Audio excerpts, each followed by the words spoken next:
नमस्कार, जय हिंद। आज की इस क्लास की शुरुआत करें, लेकिन उससे पहले कुछ इम्पोर्टेंट जानकारी है जो कि बताना यहाँ पर आप सभी को अनिवार्य है। तो थोड़ा-सा मैं आपका समय लूँगा, ध्यान से इसे सुनिएगा। एप्लीकेशन में दरअसल कुछ प्रॉब्लम थी, तो जिस वजह से प्ले स्टोर से एप्लीकेशन को रिमूव किया गया था और हमने ये तमाम जानकारी आपको दिया भी था।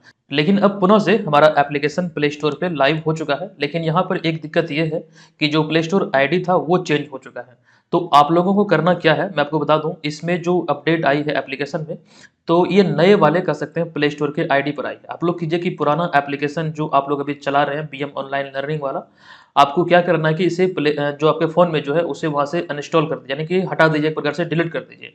दोबारा प्ले स्टोर पे आइए, सर्च कीजिए बीएम ऑनलाइन लर्निंग और आप यहाँ से डाउनलोड कर लीजिए प्ले स्टोर से। अगर कोई दिक्कत आ रही हो सर्च करने में और एप्लीकेशन अगर आपको नहीं दिख रहा है, तो प्ले स्टोर वाला जो एप्लीकेशन का लिंक है हमने टेलीग्राम पर सेंड किया है, आपको वहाँ पर मिल जाएगा, उस पर क्लिक कीजिए और यहाँ पर इस पेज पर प्ले स्टोर पे आप रीडायरेक्ट होंगे। चूँकि ये अभी नया-नया अपडेट आया है इसमें, मतलब ये वाले कंसोल पे, तो अभी हो सकता है कि सर्च बार में आपको ना दिखे। एक बार ट्राई कर लीजिएगा सर्च करके, अगर वहाँ पर दिख जाता है तो वहाँ से इंस्टॉल कर लीजिएगा फ़ोन में, और अगर ना दिखे तो टेलीग्राम पर जो हमने लिंक भेजा है प्ले स्टोर वाला एप्लीकेशन का, आप वहाँ से भी इस पेज तक पहुँच सकते हैं। अच्छा, ख़ास बात यहाँ पर एक बात ये भी ध्यान रखेंगे, जो पुराने एप्लीकेशन पे आपका लॉगिन आईडी और पासवर्ड था, वही लॉगिन आईडी और पासवर्ड से यहाँ पर इंस्टॉल करने के बाद इसमें लॉगिन करेंगे। अगर किसी को दिक्कत हो रही है लॉगिन करने में, तो जो आपका फ़ोन नंबर है, जो आपका आईडी है, उसमें जो पासवर्ड आप डालेंगे 1 से लेकर 6 अंक तक, 1 से लेकर 6 डिजिट जो है 1, 2, 3, 4, 5, 6, ये पासवर्ड का आप लोग इस्तेमाल करेंगे, आपका लॉगिन हो जाएगा। अन्यथा अगर ये दोनों प्रक्रिया में अगर किन्हीं को दिक्कत है, समझ में नहीं आ रही है, तो हमारा जो हेल्पलाइन नंबर है 8228947923, इस नंबर पर आप लोग हमें कॉल कीजिएगा ऑफिस आवर में, तो यहाँ पर आपकी समस्या का समाधान हो जाएगा। ठीक है? तो सभी लोग एप्लीकेशन को अपडेट कर लीजिएगा, पुराने वाले को हटाइए और नए वाले पे आ जाइए। चीज़ें वही है, बस थोड़ा-सा जो आईडी है प्ले स्टोर का, वो चेंज हुआ है। चलिए, आज के इस वीडियो में हम देखेंगे 15 मई 2024 से संबंधित करंट अफेयर्स के प्रश्नों को, जिसमें हमेशा की तरह हम यहाँ पर आपको बिहार तथा राष्ट्रीय और अंतर्राष्ट्रीय खबरों की जानकारी देते हैं। सेशन की शुरुआत करेंगे, लेकिन उससे पहले जो पिछले वीडियो में हमने आपसे एक प्रश्न पूछा था, ये प्रश्न था कि अंतर्राष्ट्रीय क्रिकेट परिषद यानी कि आईसीसी की घोषणा के अनुसार आगामी महिला टी20 विश्व कप 2024 का जो आयोजन है ये किस देश में किया जाएगा। ये महिला टी20 क्रिकेट विश्व कप की बात हो रही है और ये बांग्लादेश में आयोजित होगा। जबकि अगर आपसे पूछे पुरुष टी20 विश्व कप का आयोजन कहाँ पर होगा, तो ये अमेरिका और वेस्ट इंडीज में आयोजित होना है, और इसको लेकर डिटेल जानकारी ऑलरेडी हमने पिछले वीडियो में भी कल वाले क्लास में दिया था। चलिए, अब यहाँ पर हम सेशन की शुरुआत करते हैं, चलते हैं पहले प्रश्न पे। अच्छा, किन्हीं वजहों से हमने यहाँ पर आज एक्सप्लेनेशन में कटौती किया है, आज भर आप लोग एडजस्ट कीजिए। हालांकि आप लोगों को जो पीडीएफ मिलेगा वहाँ पर ये चीजें हम आपको विस्तृत तौर पर दे देंगे। चलिए, यहाँ पर पहले प्रश्न पे आते हैं। पहला प्रश्न है कि 5 जनवरी 1952 को पटना में जन्मे बिहार के पूर्व उप मुख्यमंत्री सुशील कुमार मोदी का 13 मई 2024 को 72 वर्ष की आयु में कैंसर की वजह से मौत हो गई। उन्हें गले का कैंसर था और कुछ दिनों पहले ये मीडिया में बातें निकल कर आई थी। आगे लिखा गया कि वे जेपी आंदोलन में महत्वपूर्ण भूमिका निभाए थे, यानी कि जयप्रकाश नारायण के द्वारा जो खास करके संपूर्ण क्रांति आंदोलन चलाया गया था 1970 के दशक में, इसमें इन्होंने अपनी महत्वपूर्ण भूमिका निभाई थी और आपातकाल के दौरान वे जेल भी गए थे। और प्रश्न के रूप में यहाँ पर पूछा गया कि बताएं कि बतौर बिहार के वित्त मंत्री रिकॉर्ड कितनी बार बजट पेश किए थे। तो सदन में उनके द्वारा कितनी बार बजट पेश किया गया, एक्चुअली में यही यहाँ पर प्रश्न है। तो रिकॉर्ड 11 बार उनके द्वारा यहाँ पर बिहार बजट पेश किया गया वित्त मंत्री के तौर पर। तो विकल्प नंबर बी यहाँ पर इस प्रश्न का राइट आंसर होगा। अच्छा, एक चीज जरूर ध्यान रखिएगा, 1970 के दशक में जो केंद्र में इंदिरा गांधी की सत्ता थी, उन्हीं को उखाड़ फेंकने के लिए जयप्रकाश नारायण ने संपूर्ण क्रांति आंदोलन का आह्वान किया था। ये आप जरूर ध्यान रखिएगा, बहुत इंपॉर्टेंट है, संपूर्ण क्रांति। चलिए, अब चलते हैं अगले प्रश्न पे, लेकिन उससे पहले यहाँ पर एक शब्द आपको दिख रहा है, बजट। दरअसल बिहार बजट की बात करें तो आप सभी को मालूम है कि वर्तमान में बिहार सरकार में खास करके उप मुख्यमंत्री सह वित्त मंत्री जो सम्राट चौधरी है, इनके द्वारा ये बिहार का अब तक का ये सबसे बड़ा बजट पेश किया गया है। आप एप्लीकेशन पे टॉपिक स्टडी वाले सेक्शन में जाकर इस वीडियो को जरूर देख लीजिएगा। ठीक है, बहुत सारी जानकारी यहाँ पर हमने दिया है पूरे बजट को लेकर, और इसका पीडीएफ फाइल भी हमने एप्लीकेशन पे आपको निःशुल्क उपलब्ध कराया है, जो कि आप वहाँ से डाउनलोड कर सकते हैं। चलिए, अब यहाँ पर हमारा अगला दूसरा प्रश्न है। देखिए, ये प्रश्न है कि कोई भी यात्री के चलती ट्रेन से गिर जाने या फिर किसी हादसे के शिकार होने पर वह मुआवजे का तभी हकदार होगा जब उसके पास टिकट होगा। टिकट नहीं रहने पर रेलवे मुआवजे का भुगतान नहीं कर सकता है। यह फैसला हाल ही में किस उच्च न्यायालय ने अपने एक फैसले में सुनाया है? मतलब एक मामले की, एक केस की सुनवाई में यह फैसला अभी हाल ही में किस उच्च न्यायालय के द्वारा सुनाया गया है? यानी कहने का तात्पर्य यहाँ पर बिल्कुल क्लियर है कि अगर ट्रेन दुर्घटना होती है और कोई हादसे का शिकार होते हैं, अगर उनकी मौत होती है, तो मुआवजे का हकदार वो तभी होंगे जब उनके पास से टिकट बरामद होगी। तो ये चीज़ें, ये फैसला अभी हाल ही में एक केस की सुनवाई में पटना हाई कोर्ट के द्वारा सुनाया गया है। तो विकल्प नंबर सी यहाँ पर इस प्रश्न का राइट आंसर होगा, ये ध्यान रखिएगा। अच्छा, पटना हाई कोर्ट को लेकर या फिर पटना उच्च न्यायालय को लेकर के कई सारी जानकारी आपको हमने दिया है, जो कि आगे हम आपको बतलाएंगे। लेकिन उससे पहले यहाँ पर जो रेलवे की एक्चुअली में बात हो रही है, तो ये तमाम चीज़ों को ध्यान रखिएगा। यहाँ से रिसेंटली आपकी बीपीएससी एग्जाम में प्रश्न ऑलरेडी पूछा जा चुका है और हमने कई बार ये जोर देते हुए आपको बतलाया है कि ये चीज़ें आपको रटना है। देखिए, वर्तमान में भारतीय रेलवे को 18 जोनों में बांटा गया है और उनमें से एक है पूर्व मध्य रेलवे। इसकी स्थापना 8 सितंबर 1996 को हुई थी। इसका जो मुख्यालय है ये हाजीपुर में है और इसके अंतर्गत 5 रेल मंडल शामिल हैं, जिनमें कि सोनपुर, समस्तीपुर, दानापुर, मुगलसराय और धनबाद आते हैं। देखिए, यहाँ पर एक जानकारी मैं आपको जो अभी देने वाला हूँ, इसे ध्यान से सुनिएगा, बहुत इंपॉर्टेंट है। अगर आपसे एग्जाम में पूछा जाए कि पूर्व मध्य रेलवे का जो मुख्यालय है ये बिहार के किस जिले में है, तो हाजीपुर आप लोग टिक नहीं करेंगे, क्योंकि बिहार में हाजीपुर नाम का कोई जिला नहीं है। बल्कि इसका जो राइट आंसर होगा ये हो जाएगा वैशाली। वैशाली जिला है और वैशाली जिले के अंतर्गत आता है हाजीपुर, या फिर यूं कहें वैशाली जिला का हेडक्वार्टर या फिर वैशाली जिला में एक स्थान है हाजीपुर। तो ये चीज़ें आप लोग जरूर ध्यान रखिएगा। और इसी तरह का कन्फ्यूजन कई जगहों पर आप सबों को होता होगा, जैसे कि बिहार में आरा नाम का कोई जिला नहीं है, भोजपुर जिला है। देखिए, रोहतास जिला है, ना कि सासाराम। नालंदा जिला है, ना कि राजगीर। तो ये चीज़ें आप लोगों को जरूर से जरूर ध्यान रखनी पड़ेगी। कई जगहों पर खास करके छोटी छोटी बातों को ध्यान नहीं रखेंगे तो कई जगहों पर कन्फ्यूजन का आप शिकार होंगे। अच्छा, अब यहाँ पर पटना हाई कोर्ट की जो हम चर्चा कर रहे थे, तो इसको लेकर 20 महत्वपूर्ण तथ्य हमने आपके समक्ष रखा है। ये सभी को ध्यान से पढ़ लीजिएगा, हम यहाँ पर आपको नहीं बताएंगे, अन्यथा ये वीडियो बहुत लंबा हो जाएगा। इसमें 20 पॉइंट आपके समक्ष हमने रखा है। ये सभी इतने इंपॉर्टेंट है कि इनमें से कोई भी कभी भी एग्जाम में पूछा जा सकता है। सभी को निश्चित तौर पर ध्यान रखना है। अच्छा, अभी मैं आपको थोड़ी जानकारी इस बात की दे दूं कि पटना हाई कोर्ट की, यानी कि पटना उच्च न्यायालय की जो स्थापना हुई थी एक उच्च न्यायालय के रूप में, ये 3 फरवरी 1916 को हुई थी। और ये प्रश्न पूछा हुआ आपके एग्जाम में। वर्तमान में पटना हाईकोर्ट के जो चीफ जस्टिस हैं, जो कि 44वें मुख्य न्यायाधीश हैं, ये कौन है? तो कृष्णन विनोद चंद्रन है, जो कि केरल के रहने वाले हैं। तो ये चीजें आपको जरूर ध्यान रखना है। अब यहाँ पर हमारा अगला तीसरा प्रश्न है कि भारत में किस देश के राजदूत हिरोशी सुजुकी और नागालैंड के मुख्यमंत्री नेफ्यू रियो के द्वारा संयुक्त तौर पर 8 मई 2024 को राजधानी कोहिमा में कोहिमा शांति स्मारक का उद्घाटन किया गया। जो कोहिमा है ये नागालैंड की राजधानी है, यहीं पर कोहिमा शांति स्मारक का उद्घाटन 8 मई 2024 को किया गया है। तो ध्यान आपको रखना, ये नागालैंड के मुख्यमंत्री नेफ्यू रियो और उनके साथ में जापान के जो राजदूत हैं, यानी कि भारत में जो जापानी राजदूत हैं हिरोशी सुजुकी, इनके द्वारा ये संयुक्त तौर पर किया गया। तो विकल्प नंबर बी यहाँ पर इस प्रश्न का करेक्ट आंसर हो जाएगा। अच्छा, यहाँ पर जो आप ये बैनर देख रहे हैं, दरअसल रिसेंटली ये पीडीएफ लॉन्च हुआ है जनवरी से अप्रैल 2024 तक के जो करंट अफेयर्स की क्लास चली है उसके प्रश्नों का इसमें हमने संग्रह किया है। नो डाउट ये बिहार के सभी प्रतियोगी परीक्षाओं में आपके लिए बहुत कारगर सिद्ध होगा। आप इसे बीएम ऑनलाइन लर्निंग ऐप के माध्यम से डाउनलोड कर सकते हैं। जो भी पीडीएफ आती है, जो भी चीज़ें हम आपको देते हैं, वो तमाम study material, notes, test series आप एप्लीकेशन पे जाके प्राप्त कर सकते हैं। ठीक है, एप्लीकेशन में जो कोर्स चल रही है, आपको यही वाला कोर्स ज्वाइन करना है, जो खास करके 70वीं बीपीएससी एग्जाम की प्रिपरेशन में लगे हैं। तो यहाँ पर जो चीज़ें आपको दिख रही है वो इस कोर्स में आपको मिलना है और ये नॉमिनल सा चार्ज पर आपके लिए उपलब्ध है। आप लोग इसे ज्वाइन कीजिए। और इसमें एक खास बात यह भी है कि जो टेस्ट सीरीज हम आपको दे रहे हैं, ये आपके 70वीं बीपीएससी एग्जाम के लिए इसकी संख्या 130 प्लस है। प्रॉपर टेस्ट जो है आपका, इसमें फुल लेंथ होगा 40 और सेक्शनल टेस्ट है 90 प्लस। तो 130 प्लस टेस्ट आपको मिलेंगे और इसके माध्यम से आप घर बैठे अपनी तैयारी को बेहतर तरीके से मतलब आकलन कर पाएंगे कि तैयारी आपकी जो हुई है उसका स्तर क्या है। अर्थात कहने का तात्पर्य यहाँ पर यह है कि खुद से आप अपना मूल्यांकन कर पाएंगे। एक तो मोबाइल एप्लीकेशन पे सेम आईडी से आपका जिस आईडी से आप कोर्स परचेज करेंगे मोबाइल पर भी टेस्ट दे सकते हैं।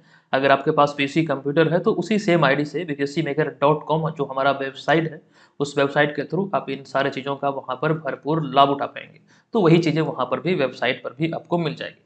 चलिए अब यहाँ पर हमारा अगला चौथा प्रश्न है कि संयुक्त राष्ट्र प्रवासन एजेंसी यानी कि यूनाइटेड नेशन माइग्रेशन एजेंसी के अनुसार कौन सा देश 100 बिलियन डॉलर से अधिक प्रेषण प्राप्त करने वाला दुनिया का पहला देश बन गया है। हालांकि यहाँ पर जो लिखा गया कौन सा देश 100 बिलियन डॉलर से अधिक प्रेषण प्राप्त करने वाला दुनिया का पहला देश बना, इसमें एग्जैक्ट जो डेटा है वो है 111 बिलियन।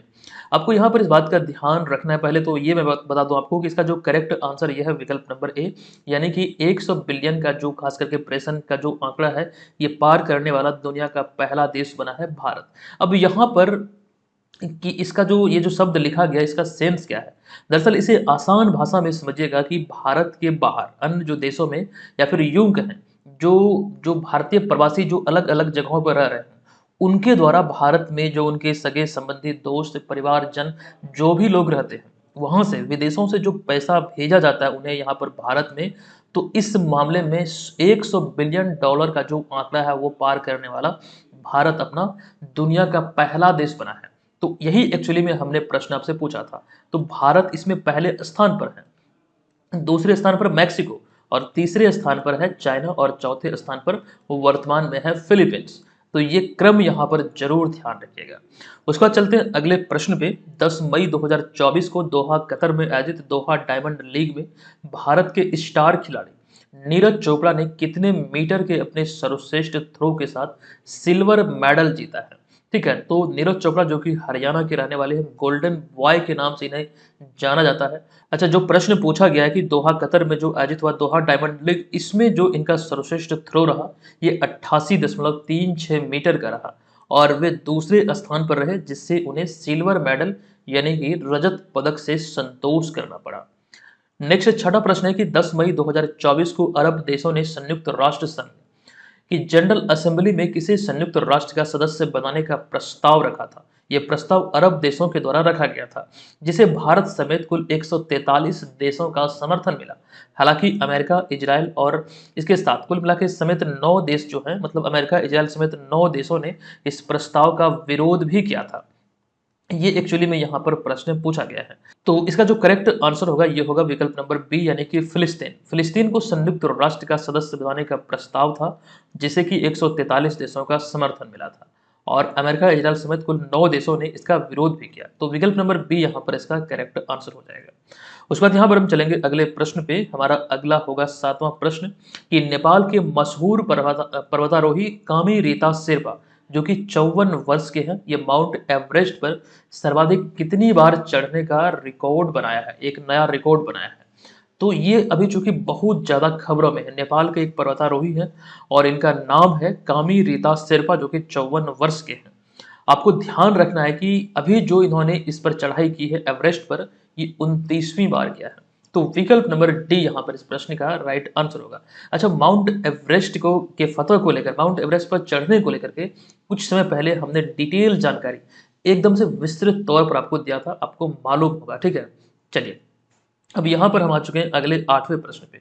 तो ये अगला 8वां प्रश्न है कि किस देश ने चीन की सहायता से अपना पहला मून मिशन IQ लॉन्च किया है जिसे कि 3 मई 2024 को चीन के हेनान प्रांत से लॉन्च किया गया था जो हाल ही में 8 मई 2024 को चंद्रमा की कक्षा में सफलतापूर्वक प्रवेश कर गया। अच्छा, इसका आंसर आप लोग निश्चित तौर पर समझ चुके होंगे। अगर आप इसे नहीं भी पढ़े हैं तो फिर भी अंदाजा लगा सकते हैं जो विकल्प दिए गए हैं इनमें से तो एक ही देश हो सकता है जो कि पाकिस्तान जो है ये देश इसका राइट आंसर होगा एक्चुअली में, जो कि चाइना के दम पे जो बहुत ज़्यादा उछलता है और बहुत सी सारी चीज़ें इसको मतलब लेकर आप मीडिया में भी देखते होंगे। तो करेक्ट जो आंसर होगा वो होगा विकल्प नंबर बी यानी कि पाकिस्तान। ठीक है, तो अब यहाँ पर हम चलते हैं अगले प्रश्न पे। अगला होगा 9वां प्रश्न। ये प्रश्न है कि वैश्विक ऊर्जा थिंक टैंक एम्बर द्वारा 8 मई 2024 को जारी ग्लोबल इलेक्ट्रिसिटी रिव्यू 2024 रिपोर्ट के अनुसार कौन सा देश 2023 में जापान को पीछे छोड़ते हुए दुनिया का तीसरा सबसे बड़ा सौर ऊर्जा उत्पादक देश बन गया है। ये रिपोर्ट 2023 पर आधारित है। आपको ध्यान रखना जो एक्चुअली में प्रश्न में पूछा गया है, इसका करेक्ट आंसर होगा अपना भारत। विकल्प नंबर सी यहाँ पर इसका करेक्ट आंसर होगा। अगर बात करें सौर ऊर्जा उत्पादक देशों में शीर्ष देशों की, तो इसमें चाइना जो है ये पहले स्थान पर है और सेकंड स्थान पर है अमेरिका। और अपना भारत इस समय तीसरे स्थान पर पहुंच चुका है जापान को पीछे छोड़ते हुए। पहले जापान था तीसरे स्थान पर, लेकिन अब भारत तीसरे स्थान पर पहुंचा है, जबकि जापान इसमें अब फोर्थ नंबर पर है। ठीक है, ये चीजें यहाँ पर ध्यान रखिए। तो विकल्प नंबर सी यहाँ पर करेक्ट आंसर होगा। उसके बाद अगला प्रश्न है कि भारत की लोक कला और जनजातीय परंपराओं को दर्शाने वाली प्रदर्शनी स्वदेश का आयोजन हाल ही में कहाँ किया गया है। अच्छा, इस प्रदर्शनी की बात करें तो आपको यहाँ पर ये ध्यान रखना, यह मुख्यतः मंजुला कला, अच्छा यहाँ पर मिस टाइपिंग है, ये कलाज नहीं बल्कि कला होगा। तो मंजुला कला, गोंड कला तथा देश के अल्प ज्ञात कला, जो कि मतलब खास करके ज्ञात नहीं है, जो कि मतलब सीमित क्षेत्र में है, तो उसे ही मतलब एक प्रकार से उजागर करने की दिशा में ये आयोजन किया गया स्वदेश नाम से। ठीक है, तो इसी को मतलब प्रदर्शित करने की दिशा में। अब जो इसका आयोजन हुआ, ये पूछा गया कि आयोजन एक्चुअली में हुआ कहाँ पर है, तो इसका आयोजन अभी हाल ही में दुबई संयुक्त अरब अमीरात में किया गया। विकल्प नंबर सी यहाँ पर इसका करेक्ट आंसर होगा। अगला कि भारत के मौजूदा चीफ ऑफ डिफेंस स्टाफ कौन है, जिनके द्वारा 9 से 10 मई 2024 को नई दिल्ली में सशस्त्र बलों की संयुक्तता एवं एकीकरण पर आधारित सम्मेलन परिवर्तन चिंतन 2 का अध्यक्षता किया गया। तो इसका जो करेक्ट आंसर है, ये जो अभी हाल ही में आयोजित हुआ, आपको ध्यान रखना है कि चीफ ऑफ डिफेंस स्टाफ जो इनके द्वारा अध्यक्षता किया गया, ये वर्तमान में है अनिल चौहान। और अनिल चौहान भारत के द्वितीय यानी कि second chief of defence staff है। पहले थे बिपिन रावत, और बिपिन रावत की जो मौत हुई थी 2021 में, दरअसल भारतीय सेना का एक विमान जिसका नाम था MI-17V5, ये विमान तमिलनाडु के नीलगिरी जिले के कुन्नूर में दुर्घटनाग्रस्त हो गया था। हादसे का शिकार हुआ था। कुल 14 लोग इस विमान में सवार थे। इनकी पत्नी भी थी माधुलिका, जो कि सभी की मौत यहाँ पर हो गई थी। इस विमान का नाम आपको जरूर ध्यान रखना चाहिए, और ये भी नहीं भूलना चाहिए कि बिपिन रावत भारत के पहले चीफ ऑफ डिफेंस स्टाफ थे, यानी कि हम बात कर रहे हैं CDS की। वर्तमान में चीफ ऑफ डिफेंस स्टाफ यानी कि CDS हैं अनिल चौहान। नेक्स्ट होगा यहाँ पर हमारा 12वां प्रश्न कि किस भारतीय कंपनी को हाल ही में ICC T20 क्रिकेट विश्व कप 2024 के लिए श्रीलंका क्रिकेट टीम के आधिकारिक प्रायोजक के रूप में चुना गया है। तो राइट आंसर होगा, एक्चुअली में जो पूछा गया भारतीय कंपनी को लेकर, जो खास करके डेयरी, एक प्रकार से डेयरी प्रोडक्ट बनाती है कंपनी अमूल, जो कि गुजरात की कंपनी है। गुजरात में एक जगह है आनंद, यहीं पर यह कंपनी स्थापित है। तो करेक्ट आंसर होगा विकल्प नंबर सी यानी कि अमूल। नेक्स्ट प्रश्न है कि निम्नलिखित में से किसने हाल ही में 10 मई 2024 को भारतीय नौसेना के चीफ ऑफ पर्सनल का कार्यभार ग्रहण किया है। चीफ ऑफ पर्सनल का कार्यभार अभी हाल ही में ग्रहण किया गया 10 मई 2024 को, किनके द्वारा, तो संजय भल्ला के द्वारा। ये यहाँ पर जरूर ध्यान रखें। अच्छा, विकल्पों पर जब आप नजर डालेंगे, यहाँ पर जो 3 विकल्प दिख रहा है, पहला है मनोज पांडे, जो कि वर्तमान में भारतीय सेना के यानी यूं कहें थल सेना प्रमुख है या फिर थल सेना अध्यक्ष है, ये होगा। और दिनेश कुमार त्रिपाठी, यहाँ पर देखिए मिस टाइपिंग है, ये त्रिपाठी होगा, त्रिशक्ति नहीं बल्कि यहाँ पर त्रिपाठी होगा। तो दिनेश कुमार त्रिपाठी जो है ये वर्तमान में भारतीय नौसेना के अध्यक्ष बने हैं, और एडमिरल VR चौधरी यानी कि विवेक राम चौधरी है यानी कि वायुसेना अध्यक्ष। तो ये चीजें यहाँ पर समझिएगा, ये मिस टाइपिंग है, यहाँ पर आप लोग सुधार कर लीजिएगा। बात हो रही है दिनेश कुमार त्रिपाठी की, जो कि अभी हाल ही में 30 अप्रैल को, जो कि R हरिकुमार यानी कि राधा कृष्णन हरिकुमार के स्थान पर ये 26वें अध्यक्ष बने हैं भारतीय नौसेना के। ये यहाँ पर ध्यान रखिए। नेक्स्ट प्रश्न होगा कि गूगल ने किस नाम से भारत में अपना वॉलेट ऐप लॉन्च किया है।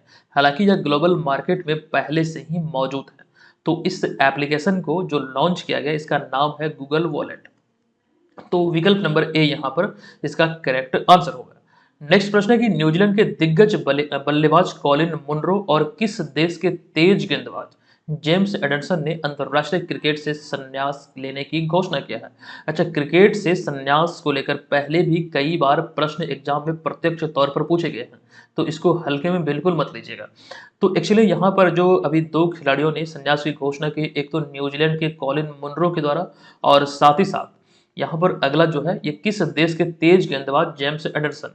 तो राइट आंसर होगा इंग्लैंड के। विकल्प नंबर सी यहाँ पर इसका करेक्ट आंसर हो जाएगा। ठीक है, ये जरूर ध्यान रखिए। अच्छा, जो भी क्रिकेटरों द्वारा संन्यास लिया जाता है वहां पर जरूर ये इंडिकेट होता है किस क्रिकेट से संन्यास ले रहे हैं। अभी यहाँ पर हम बात कर रहे हैं अंतर्राष्ट्रीय क्रिकेट से संन्यास की, तो ये जरूर ध्यान रखिए। हालांकि वो डोमेस्टिक खेलते हैं कई सारे क्रिकेटर, तो वो अलग बात है। चलिए अब यहाँ पर हम चलते हैं आज के इस वीडियो के प्रश्न पे।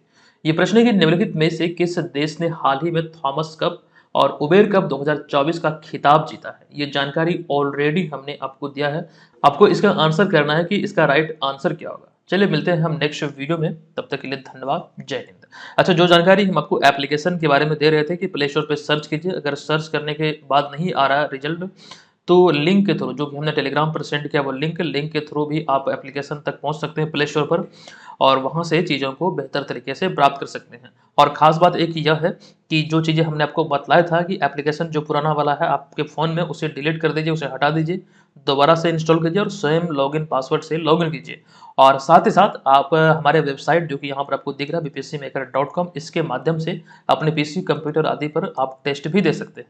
और ये सभी प्रक्रिया में अगर कोई दिक्कत हो, जो हमारा हेल्पलाइन नंबर है 8228947923, इस नंबर पर बेझिझक आप हमें ऑफिस आवर में कॉल कर सकते हैं। यही नंबर है 8228947923। चलिए मिलते हैं नेक्स्ट वीडियो में, तब तक के लिए धन्यवाद, जय हिंद।